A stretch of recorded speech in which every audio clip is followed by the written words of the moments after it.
Parfois, il n'y a pas de mal à rire de tout.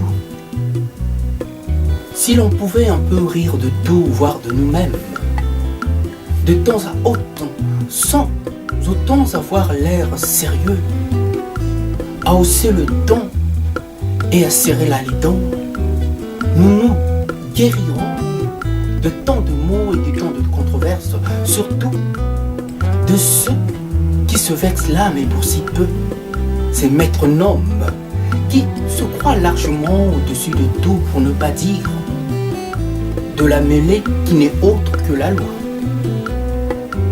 Et au fait, pourquoi je m'en mêle, diriez-vous? Sans doute parce que la stupidité dans la cupidité de l'homme me repugne et me révolte. Dans sa fausse candeur, comme le disait si bien Jean de la Cour, c'est à travers soi qu'on fait d'autrui une caricature. Autant mieux encore me laisser prendre ce plaisir de la dérision à sa démesure utile, qui témoigne là de notre réflexion et de notre état d'âme et de conscience dans un monde où la stupidité, dans sa cupidité, ne cesse là de gagner du terrain parce qu'elle ne trouve aucune véritable opposition à ses manigances. Oui, dans la dérision de la démesure, il y a là de quoi redouter le pire tant qu'on se reproche de quelque chose. Et comme je ne me reproche pas de grand-chose, comment redouter quelque chose? Redouter rien sans doute.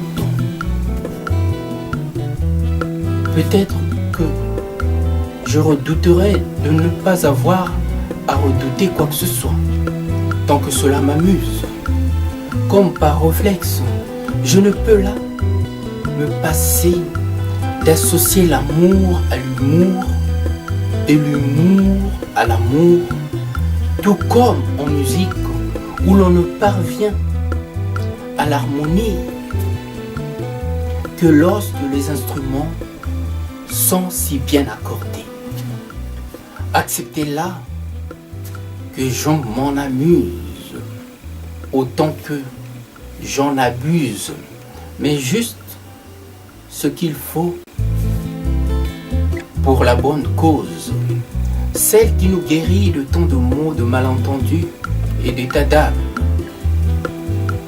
Sujet à plus d'une controverse, ne cherchons pas là forcément à se tirer d'embarras sans se tirer d'affaire, comme le disait si bien Scutenaire. Et moi, j'en rajouterai comme d'habitude, l'humour est ce qui nous ramène à la raison et nous permet là de nous voir autrement que ce que l'on a l'habitude d'entendre de nous, par ceux qui se servent de nous sans véritablement nous servir. Ces hommes si ingrats dont la vertu repose dans le verbe et si flatteur au vu des injures qui suivent l'âme et la loi de la pesanteur, dont nous sommes victimes dès lors qu'elle tombe de si haut avec un effet d'astéroïde, creusant là un trou si profond dont le fond nous échappe. Trou, mais à la forme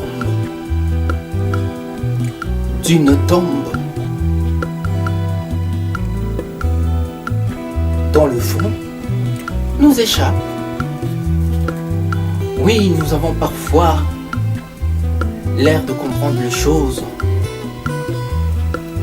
Oui, nous devons parfois apprendre à rire de tout, voire de nous-mêmes, pour pas que nous nous enfermions là, dans ces logiques qui souvent relèvent des simples délires de certains hommes qui n'appliqueraient jamais ce qu'ils imposent aux autres.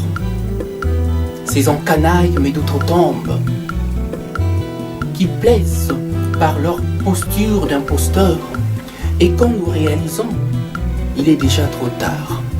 Voilà pourquoi nous ne rions jamais autant qu'aux plaisanteries que nous n'avons jamais comprises.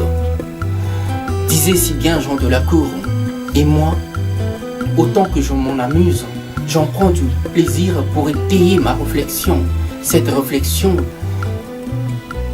qui me donne tant d'inspiration tant que je m'en amuse. À bon entendeur, salut.